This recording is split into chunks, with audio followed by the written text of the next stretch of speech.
आपण पाहत आहोत कॉम्पिटिटिव्ह लेवलचे काही इंग्लिश ग्रामरचे क्वेश्चन. चला मग आज कुठला नवीन क्वेश्चन पाहायचा चला बघूया. माय कॉम्प्युटर क्रॅश टुडे. इथे एक सेंटेन्स दिलंय, याला क्वेश्चन टॅग आपल्याला ऍड करायचा. तर कसं करायचं? फर्स्ट पूर्ण सेंटेन्स लिहा, लास्टला कॉमा द्या.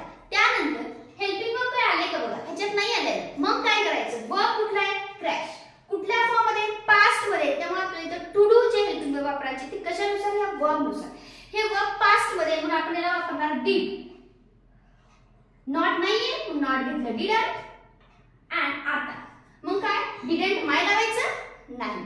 कॅम्प्युटर काय वर्ड काय आला? हे इन्स्ट्रुमेंट आहे. ह्याच्यासाठी आपण काय वापरतो? तर इट वापरतो. मग ह्याचा क्वेश्चन काय ना? Didn't it question. मग ह्यातलं मी टू डू चे वापरतो. टू चे फक्त डीड आहे का? नाही. टू डू चे डू, डज आणि डीड यापैकी कुठलेही तुम्ही वापरू शकता अकॉर्डिंग टू द वर्ब.